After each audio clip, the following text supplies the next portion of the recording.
በሶሻል ሚዲያ ዓለም ውስጥ ሰዎች የሚያዩት ሁልጊዜ እውነት አይደለም። ከአንድ ቪዲዮ ጀርባ የተደበቁ ታሪኮች፣ ከአንድ ፎቶ ጀርባ ያሉ ስሜቶችና ከአንድ ፈገግታ ጀርባ የተደበቁ ቁስሎች አሉ። እንግዲህ ዛሬ የምናወራው ተመልካቾች ስለ አዶናይና ጃኒ የመለያየት ታሪክ ነው። ጃኒና አዶናይ እንዴት ተለያዩ፣ መቼስ ተገናኙ የሚሉትን ጉዳዮች በዝርዝር እንመለከታለን። እናንተም የትም ሳትሄዱ ሰብስክራይብ እያደረጋችሁ ይህንን ቻናል ተቀላቀሉ። አሁን በቀጥታ ወደ ታሪኬ አልፋለሁ። ያው ምናቃት ጃኒ ቲክቶክን የጀመረችው በተለያዩ ከተሞች እየዞረች ሰዎችን በማቀፍ ነው እና ደግሞ መቼም የማንረሳው አንድ በጣም ሁልጊዜ የምትደንስበት ሙዚቃ አለ። ሁላችሁም መቼስ እሱ ሙዚቃ ስትሰሙት ጃኒ ትዝ እንደምትላችሁ እርግጠኛ ነኝ።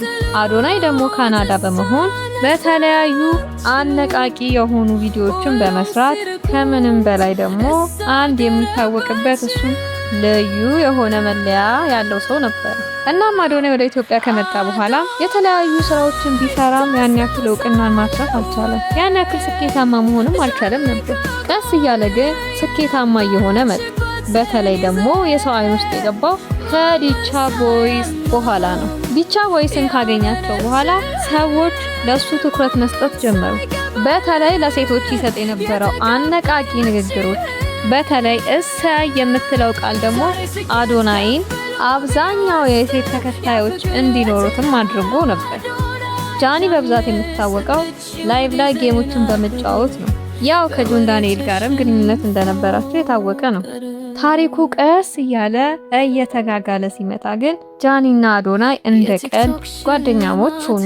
ያው የኛ የሰዎች አፍ አያርፍምና ሰዎቹ ልባቸው ለፍቅር ክፍት ሳይሆን ሳያስተውሉ እርስ በርስ ሳይጠናኑ በሰዎች ግፊት አብረው ለመሆን ይገደዳሉ።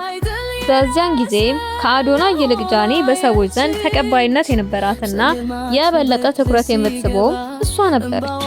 ያው ሁላችንም የምናውቀው አነጋጋሪው የነበረው ቲክቶክ አዋርድ ከመጣ በኋላ አዶናይ በሰዎች ዘንድ የበለጠ ትኩረትን ወደ መሳብ ገባ። ያው እንደምናስታውሰው ነፃነትንም ከዝዋይ አምጥቷት አክብረትንም ከመቀሌ ይዟት መጥቶ አንድ ላይ ብዙ ቤተሰቦችን አሰባስቦ በመኖሩ ሰዎች ከልባቸው ወደውትና አምነውት ነበር። እውነቱን ለመናገር እኔም በጣም ወድጆና ተቀብየው ነበር አዶናይ። እናም ያው የሚታወቅበት አንድ ስሙ አለ። ሁልጊዜም በዛ ምክንያት ሰዎች እንደ ዘለፋም እንደ ወቀሳም እንደ ስድብም እንደ ደካማ ጎኑን በመቁጠር በየኮሜንቱ ላይ ሊያሸማቅቁት ይሞክሩ ነበር። ከዛም አልፎ በትልልቅ ሚዲያዎችም ጭምር በዚህ ጉዳይ ላይ አነጋጋሪ ሆኖ ሰንብቷል።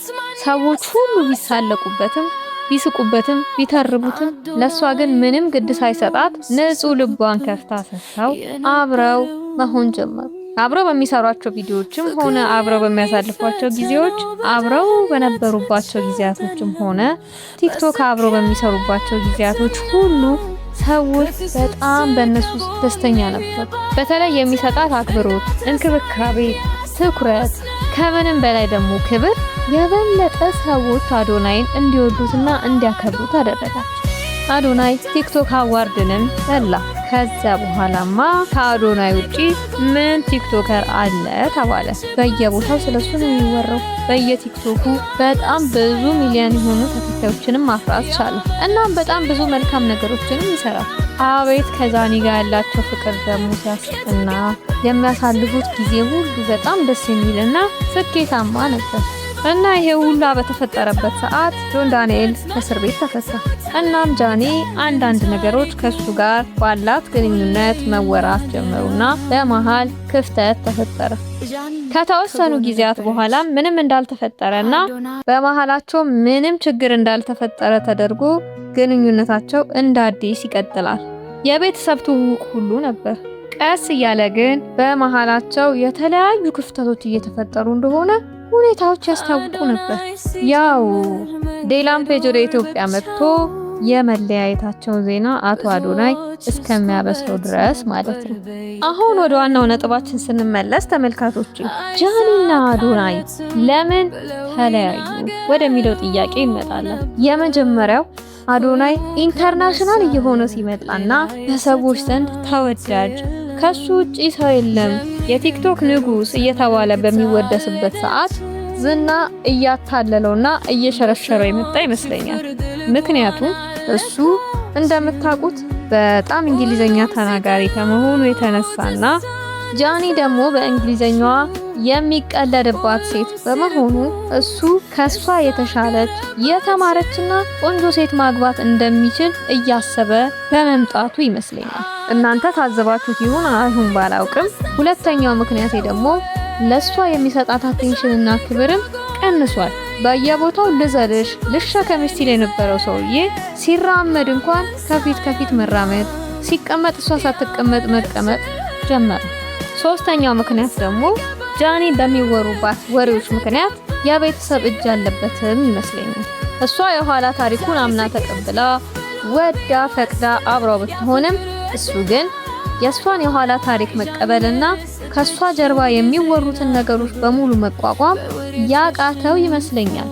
አራተኛው ምክንያቴ ደግሞ ጃኒ ራሷ ታዋቂ የራሷ የሆኑ ተከታዮች ያሏት ጎበዝ ቲክቶከር ብትሆንም ከአዶናይ ጋር በምትንቀሳቀስበት ሰዓት ግን እሷ ምንም እንዳልሆነች እንዲሰማት የሚያደርጉ በራስ መተማመኗን እንድታጣ እንዲሁም ደግሞ ትኩረት ሁሉ ወደ አዶናይ በማድረግ እሷን ምቾት የሚነሷት ነገሮች በመኖራቸው ምን በወጣኝ ከዚህ ሁሉ ሰላሜን አግኝቼ ብኖር አይሻልም ያለች ይመስለኛል። በጃኒ በኩል ደግሞ አምስተኛው ምክንያት ደግሞ አዶናይ ከሌላ ሴት ጋር የፍቅር ግንኙነት ለመጀመር የፈለገ ይመስለኛል። ያው አሁን ላይ በጣም ታዋቂና ኢንተርናሽናል ምሁር ስለሆነ ተፈላጊነቱ በዚያው ልክ ይጨምራል። ሴቶችም ያው ለራሳችን ክብር የለንም። ስለዚህ የተሻለች ሴት ማግኘት እንደሚችል ስላመነ መለያየቱን የፈለገው ይመስለኛል። እናንተስ ምን ይመስላችኋል ተመልካቾች? እስቲ እናንተን ግምት ደግሞ ኮሜንት ላይ ጻፉልኝ። ሰብስክራይብ ማድረግም እንዳትረሱ። በሶሻል ሚዲያ ዓለም እንደሚታየው አንድ ግንኙነት ሲያበቃ ሰዎች ወዲያውኑ ምክንያቱን ለማወቅ ይፈልጋሉ። ነገር ግን ከውጭ የሚታየው ሁሉ ጊዜ እውነት አይደለም። ይህንን ማወቅ አለባችሁ። ስኬት ከመምጣቱ በፊት አብሮ የተጓዙት መንገድ ከስኬቱ በኋላ ከተከሰቱት ነገሮች በላይ ለብዙ ተከታዮች የሚታወስ ነው።